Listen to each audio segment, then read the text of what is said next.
نحمدہ و نصلی علی رسولہ الکریم اما بعد فاعوذ باللہ من الشیطان الرجیم بسم اللہ الرحمن الرحیم اللہم صلی علی محمد و علی آل محمد کما صلیت علی ابراہیم و علی آل ابراہیم انکا حمید مجید اللہم بارک علی محمد و علی آل محمد کما بارکت علی ابراہیم و علی آل ابراہیم انکا حمید مجید۔ سورۃ الاحقاف جو قرآن پاک میں 46 نمبر کی سورہ ہے، اس کی تفصیل جانیں گے۔ سورۃ الاحقاف، اس سورت کا نام آیت نمبر 21 سے ماخوذ ہے۔ اس سورت کا زمانہ نزول ایک تاریخی واقعہ سے ثابت ہو جاتا ہے،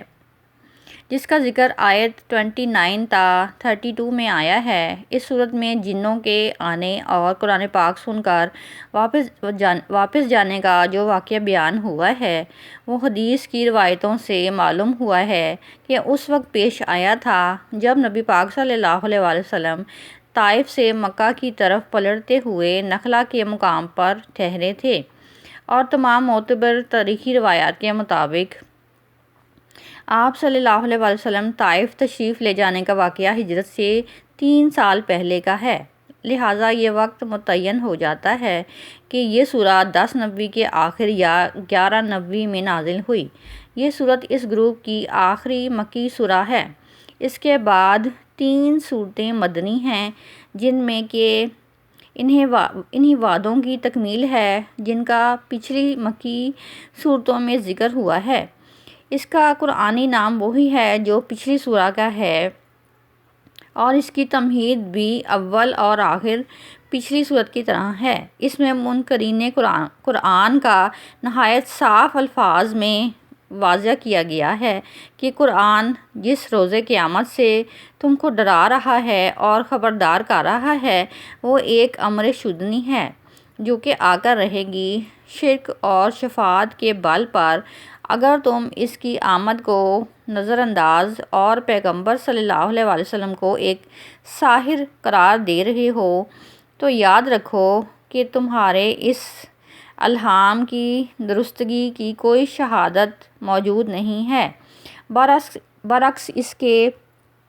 یہ قرآن ایسی چیز ہے جس کی شہادت اس کے نزول سے پہلے ہی بنی اسرائیل کے ایک عظیم شاہد نے دے دی تھی، اور پیش گوئیاں تورات کتاب میں بھی موجود ہیں جو کہ اسلامی کتاب ہے، اور جن کا یہ ٹھیک ٹھیک مصداق ہے۔ اس کی وجہ سے تمہیں ہو بہو نصارہ کے ترغیب دلانے پر بھی کسی دھوکے میں نہیں رہنا چاہیے۔ یہود اور نصارہ تمہیں ترغیب دلائیں گے، لیکن تمہیں ان کی وجہ سے کسی دھوکے میں نہیں آنا چاہیے۔ یہ لوگ تو خود اپنے صحیفوں اور رسولوں کے جھٹلانے والے ہیں۔ اس کے بعد نبی پاک صلی اللہ علیہ وسلم کو نہایت واضح الفاظ میں تسلی دی گئی ہے کہ ان مخالفین کی آپ ذرا پرواہ نہ کیجیے، تمہاری ذمہ داری لوگوں کو اس کتاب کو پہنچا دینے کی ہے۔ اس پر ایمان وہی لوگ لائیں گے جن کی طبیعت میں حق کو پہچاننے کی صلاحیت اور جن کی نظر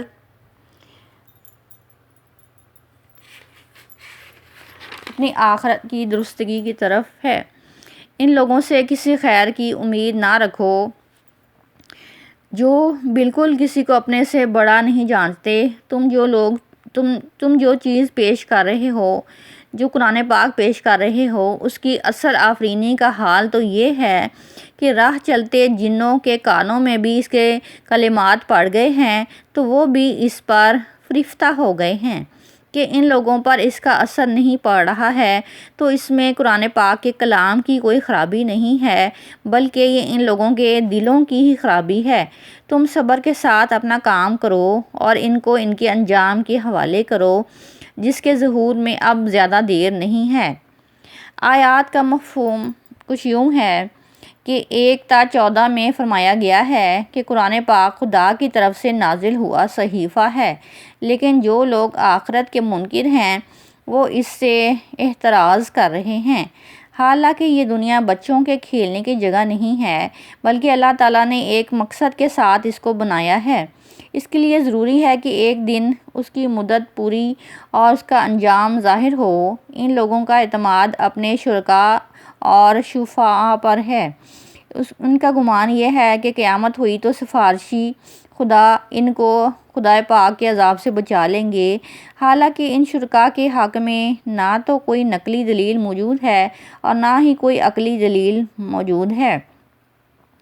یہ لوگ ان سے لو لگائے بیٹھے ہیں کہ ان کے شرکاء کو پتہ بھی نہیں ہے کہ یہ لوگ ان کو خدا بنائے بیٹھے ہیں اور ان کی عبادت کر رہے ہیں اور ان کو مدد کے لیے پکار رہے ہیں۔ وہ قیامت کے دن مددگار ہونے کے بجائے الٹے ان کے دشمن ثابت ہوں گے۔ یہ قرآن کے دلائل سے مرعوب ہو کر اس کو سحر کہتے ہیں اور پیغمبر صلی اللہ علیہ وسلم کو ساحر کہتے ہیں۔ ایسے بہت سے لوگ کسی تعریف کے قابل نہیں ہیں اور یہ قرآن پاک کو ایک جادو کہتے ہیں اور نبی پاک صلی اللہ علیہ وسلم کو ایک جادوگر کہتے ہیں، تو ان کی کسی بات میں کوئی دلیل نہیں ہے۔ پیغمبر صلی اللہ علیہ وسلم کو یہ ہدایت کہ ان لوگوں کو بتا دو کہ میں دنیا میں پہلا رسول نہیں ہوں، مجھ سے پہلے بھی بہت سے رسول آ چکے ہیں اور وہ بھی انہی خصوصیات اور صفات کے ساتھ آئے تھے۔ میں بھی انہی خصوصیات اور صفات کے ساتھ آیا ہوں جن خصوصیات کے ساتھ وہ آئے تھے۔ ان کو آگاہ کر دو کہ یہود اور نصارہ کی ترغیب میں آ کر اگر تم میری یعنی نبی پاک صلی اللہ علیہ وسلم کی مخالفت کر رہے ہو تو اس کے انجام بد کو اچھی طرح سے سوچ لو۔ بنی اسرائیل کا ایک عظیم نمائندہ پیغمبر صلی اللہ علیہ وسلم کی گواہی دے چکا اور ایمان لا چکا ہے، اور تورات کی پیشن گوئیاں بھی نبی پاک صلی اللہ علیہ وسلم کے مصداق ہیں۔ اگر میرے اوپر غریب لوگ ایمان لائے ہیں تو اس کو بہانہ بنا کر اپنے آپ کو خدا کی رحمت سے محروم نہ کرو۔ آیات 15 تا 20 میں فرمایا گیا ہے اس امر کا بیان کہ کس طرح کے لوگ اس قرآن پر ایمان لائیں گے اور کس طرح کے لوگ اس کی تکذیب کریں گے۔ اس پر ایمان وہ لائیں گے جو ان حقوق کو پہچانتے ہیں جن کا شعور فطرت میں ہے، جو اپنی حیثیت جانتے ہیں، فرائض جانتے ہیں، وہ اپنے ماں باپ کے فرما بردار رہے ہیں۔ جوانی میں چاہے جوش میں انہوں نے ٹھوکریں کھائیں،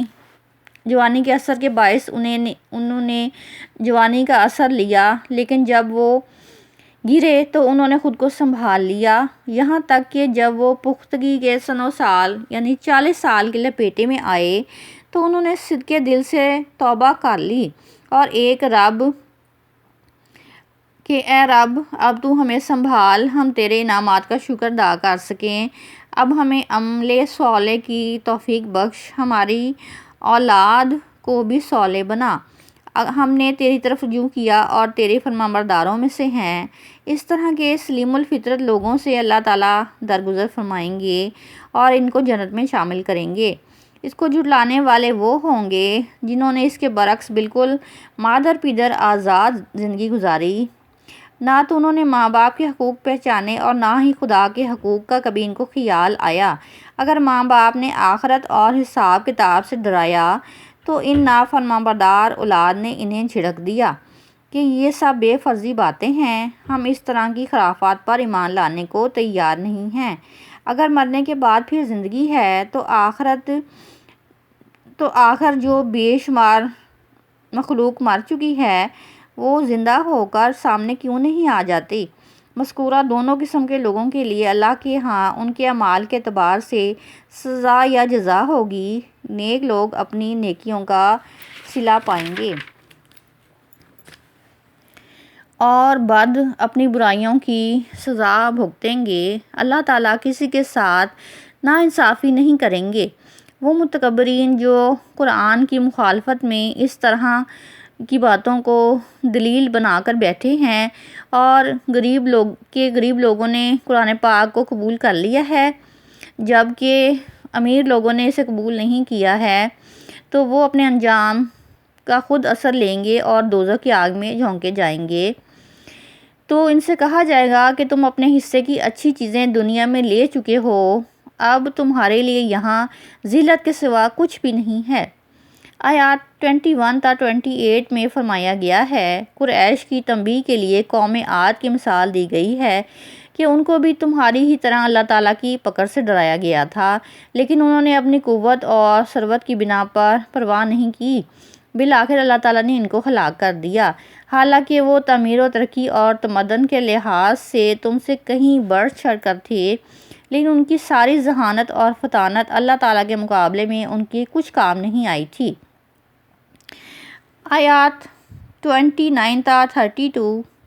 جو کہ آیات نبی پاک صلی اللہ علیہ وسلم کی تسلی کے نازل ہوئی ہیں، اس میں نبی پاک صلی اللہ علیہ وسلم کی تسلی کے لیے اللہ تعالیٰ نے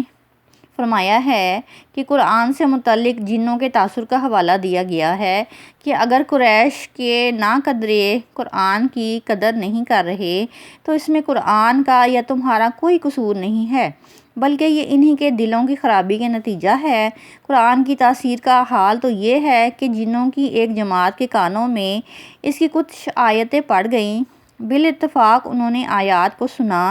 تو اس پر اس طرح سے فریفتہ ہوئے اور اس طرح سے اثر قبول کیا کہ اپنی قوم میں جا کر انہوں نے اپنے دین اسلام کی تبلیغ شروع کر دی۔ آیات 33 تا 35 جو سورت کی آخری آیات ہیں، اس میں کفار کی تنبیہ اور وعید اور پیغمبر صلی اللہ علیہ وسلم کو صبر کی ہدایت کی گئی ہے۔ سورۃ الاحقاف کا مختصراً خلاصہ یہ ہے کہ سورۃ الاحقاف سے پہلے 65 صورتیں نازل ہو چکی تھیں۔ یہ قرآن پاک میں نزول کے اعتبار سے 66 نمبر کی سورہ ہے، جبکہ قرآن پاک میں اس کا نمبر 46 ہے۔ احقاف کا معنی ہوتا ہے ریت کے ٹیلے، یعنی احقاف ریت کے ٹیلوں کو کہا جاتا ہے۔ یہ ہجرت مدینہ سے پہلے نازل ہوئی، اس میں 35 آیات ہیں۔ اس صورت میں اللہ تعالیٰ نے کبر اعظم کا ذکر فرمایا ہے۔ دنیا میں انسان تکبرانہ رویہ اختیار کرتا ہے، لیکن سب سے بڑا تکبر یہ ہے کہ اس متکبرانہ ذات اللہ تعالیٰ کے مقابلے میں کھڑا ہو جانا، یہ سب سے بڑا ہی تکبر ہے، کیونکہ مغرورانہ ذات صرف اللہ تعالیٰ کی ہے اور کبر کا حق صرف اللہ تعالیٰ کو حاصل ہے۔ بڑائی کا اصل مستحق صرف وہی ہے، جس میں کوئی شک نہیں۔ چنانچہ اللہ تعالیٰ کا وصف ہے تکبر۔ انسان جب اللہ تعالیٰ کے مقابلے میں تکبر کرتا ہے تو وہ کبر اعظم کہا جاتا ہے، جس کی بنا پر کل روز قیامت اسے دوزخ کی آگ میں ڈالا جائے گا۔ نیز یہ کہ سورۃ الاحقاف میں نبی پاک صلی اللہ علیہ وسلم نے طائف میں جو مصائب سہے اور کفار کی طرف سے جو اذیتیں انہیں ملیں، اس کی بنا پر انہوں نے اللہ تعالیٰ سے جو دعا فرمائی اور اللہ تعالیٰ نے ان کی دعا سن کر حضرت جبرائیل علیہ السلام کو بھیجا، اور یہ کہ پہاڑوں کے انتظامی فرشتے نے کہا کہ اگر آپ صلی اللہ علیہ وسلم حکم دیں تو کیا میں ان طائف کے کفار پر یہ پہاڑ الٹ دوں؟ تو آپ صلی اللہ علیہ وسلم نے کہا کہ نہیں، بلکہ میں امید رکھتا ہوں کہ اللہ تعالیٰ ان کی نسل سے وہ لوگ پیدا کرے گا جو اللہ تعالیٰ کی بندگی کریں گے۔ اس کے بعد آپ صلی اللہ علیہ وسلم چند روز نخلا کے مقام پر بھی جا کر ٹھہر گئے تھے۔ پوری سورت کو پڑھنے سے یہ بات معلوم ہوتی ہے کہ یہ کلام آپ صلی اللہ علیہ وسلم نے خود نہیں لکھا ہے، کیونکہ آپ صلی اللہ علیہ وسلم جس صدمات اور جس اذیت سے گزرے تھے اس کا کہیں بھی ذکر نہیں کیا گیا ہے، جو کہ فطری طور پر ایک انسان محسوس کرتا ہے، بلکہ تمام کلام اللہ تعالیٰ کی طرف سے نازل کیا گیا ہے،